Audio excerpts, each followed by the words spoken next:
beautiful people, welcome to new vlog. So ഇന്ന് നമ്മളുടെ ചിഞ്ചു ചേച്ചിയുടെ ബർത്ത്ഡേ ആണ്.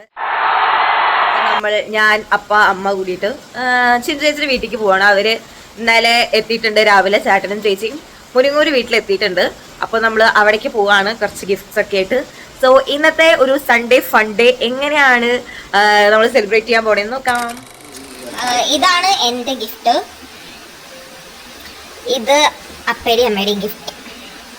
സോ നമ്മൾ എക്കണോമിക് ഫ്രണ്ട്ലി ആയിട്ടുള്ള ഒരു ഗിഫ്റ്റ് പാക്കിംഗ് ആണ്. യെസ്, സോ നമ്മൾ പോവാണ്. കാറിൽ കയറി.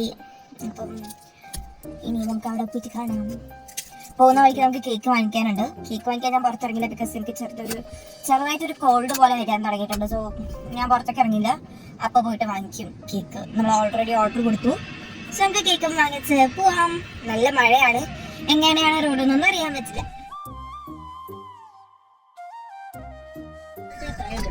അപ്പം നമ്മൾ ഇറങ്ങി. അപ്പം കേക്ക് വാങ്ങിക്കാൻ പോയി. അങ്ങനെ എറണാകുളം റൂട്ടിലുള്ള എല്ലാ ബ്ലോക്കുകളും താണ്ടി നമ്മൾ മുരിങ്ങൂരിലെത്തിയിട്ടോ. മുരിങ്ങൂരിലേക്ക് എത്താൻ ഞങ്ങളെടുത്ത വഴി എന്ന് പറയുന്നത് മേലൂരിൽ കൂടിയാണ് കേട്ടോ. മേലൂര് സെൻറ്റ് ജോസഫ് ചർച്ചിൻ്റെ മുന്നിലേക്കൂടെ ഉള്ള വഴി കൂടെ വന്നിട്ടാണ് നമ്മൾ സാൻജോ നഗറിലേക്ക് എത്തിയത്. അപ്പോൾ നമുക്ക് അതിലുള്ള ഒരു വലിയൊരു ബ്ലോക്ക് കടന്നു കിട്ടി. അങ്ങനെ വീട്ടിലെത്തി ചേച്ചിക്കുള്ള ഗിഫ്റ്റൊക്കെ കൊടുത്തു. അപ്പോൾ ചേച്ചിയുടെ പപ്പ അവിടെ ഉണ്ടായിരുന്നില്ല. അപ്പോൾ ഞങ്ങൾ പിന്നെ ആളെ വെയിറ്റ് ചെയ്തിരിക്കുന്ന സമയം കൊണ്ട് വേഗം ഗിഫ്റ്റൊക്കെ അൺബോക്സ് ചെയ്ത് പിന്നെ പപ്പേനെ വെയിറ്റ് ചെയ്തിരിക്കുകയായിരുന്നു കേട്ടോ. ചേച്ചി നമ്മളുടെ ഫാമിലിക്ക് വന്നിട്ടുള്ള ആദ്യത്തെ ബർത്ത്ഡേ ആണിത്. അപ്പോൾ ഭയങ്കര സ്പെഷ്യലായിരുന്നു ഈ ഒരു ബർത്ത്ഡേ എന്ന് പറയുന്നത്. അവിടെ കാണുന്ന 2 കൊന്തയില്ലേ, ആ കൊന്തയ്ക്കും ഇതുപോലൊരു സ്പെഷ്യാലിറ്റി ഉണ്ട്. ഞാൻ നിങ്ങളോടൊക്കെ പറഞ്ഞിട്ടുണ്ടായിരുന്നില്ലേ, നമ്മളുടെ ഇടവകയിൽ 1500 തിരുശേഷിപ്പുകൾ വന്നിട്ടുണ്ടായിരുന്നു. ആ ഓരോ തിരുശേഷിപ്പിലും അമ്മ ആ കൊന്തകൾ വെച്ച് പ്രാർത്ഥിച്ചിട്ടുള്ള കൊന്തയായിരുന്നു. അപ്പം അതിനുള്ള ഒരു വാല്യൂ എന്ന് പറയുന്നത് അതിലും ഇമ്പോർട്ടൻ്റ് ആയിട്ടുള്ളൊരു കാര്യമാണ്. അങ്ങനെ നമ്മൾ ഡെക്കറേഷനൊക്കെ കഴിഞ്ഞു.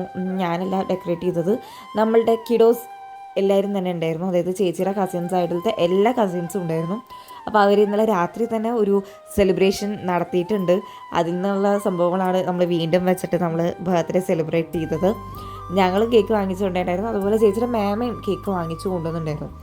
അങ്ങനെ നമ്മൾ കേക്കൊക്കെ കട്ട് ചെയ്തു. ഗ്രാൻഡായിട്ട് തന്നെയാണ് കേട്ടോ ഇന്നത്തെ ഒരു ബർത്ത്ഡേ സെലിബ്രേഷൻ ഉണ്ടായിരുന്നത്.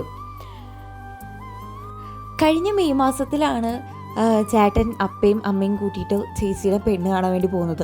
അന്ന് എനിക്ക് എക്സാം ആയതുകൊണ്ട് പെണ്ണ് കാണൽ ചടങ്ങിൽ എനിക്ക് പങ്കെടുക്കാൻ പറ്റിയില്ല. പിന്നെ അവരിങ്ങോട്ട് വന്ന് നമ്മളവിടെ പോയി വാക്ക് കൊടുക്കുന്ന സമയത്താണ് ഞാൻ പോയിട്ടുണ്ടായിരുന്നത് ഗിഫ്റ്റൊക്കെ ആയിട്ട്. ഫസ്റ്റ് ചേച്ചിയുടെ ബർത്ത്ഡേ ചേട്ടനായിട്ടുള്ളതിൽ ചേട്ടനും ചേച്ചിയും കൂടിയിട്ടൊരു പുറത്ത് പോയി ഔട്ടിങ്ങിന് ഞങ്ങളുടെ സിജോ ചേട്ടൻ്റെ വീട്ടിൽ വെച്ചിട്ടായിരുന്നു കേക്ക് കട്ടിങ്ങൊക്കെ ഉണ്ടായിരുന്നത്. അന്ന് നമ്മളങ്ങനെ എല്ലാവരും കൂട്ടിയിട്ടൊന്നും ആഘോഷിക്കാൻ പറ്റിയില്ല. പക്ഷേ ഇപ്രാവശ്യം ചേച്ചിയുടെ ബർത്ത്ഡേ എനിക്ക് ഉറപ്പാണ് ചേച്ചി അത്രയും അടിച്ചു പൊളിച്ചിട്ടുണ്ടായിരിക്കും. കാരണം എല്ലാ കസിൻസും ഉണ്ടായിരുന്നു. സിന്ധുവേമയും ജോജി പാപ്പ മാത്രമേ ഉണ്ടാവാത്തുള്ളൂ, ബാക്കി എല്ലാവരും തന്നെ ചേച്ചിക്ക് ചുറ്റും ഉണ്ടായിരുന്നു. അപ്പോൾ എനിക്ക് തോന്നുന്നു her birthday was so happy. അങ്ങനെ കേക്കൊക്കെ കട്ട് ചെയ്ത് നമ്മളെല്ലാവരും ഷെയർ ചെയ്തു. പിന്നെ നമ്മൾ ലഞ്ചിലേക്ക് കടന്നു. ലഞ്ച് എന്ന് പറഞ്ഞാൽ അടിപൊളി ബിരിയാണിയും ചിക്കൻ കറിയും ബീഫ് കറിയും നമ്മളെ മമ്മി ഉണ്ടാക്കി വെച്ചിട്ടുണ്ടായിരുന്നു. അടിപൊളി എന്ന് പറഞ്ഞാൽ അടിപൊളിയായിട്ടുണ്ടായിരുന്നു. അങ്ങനെ ബിരിയാണിയൊക്കെ കഴിച്ച് ഞാനൊരു സുഖനിദ്രയിലേക്ക് പോയി. കാരണം എനിക്ക് തീരെ അപ്പോഴേക്കും വയ്യാതെ ആയിട്ടുണ്ടായിരുന്നു. നല്ല തലവേദന പനിയൊക്കെ ആയിട്ട് ഞാൻ കിടന്നുറങ്ങി. അങ്ങനെ ചായയൊക്കെ കുടിച്ച് നമ്മൾ പിന്നീട് തിരിച്ച് പോകാൻ നിൽക്കുമായിരുന്നു.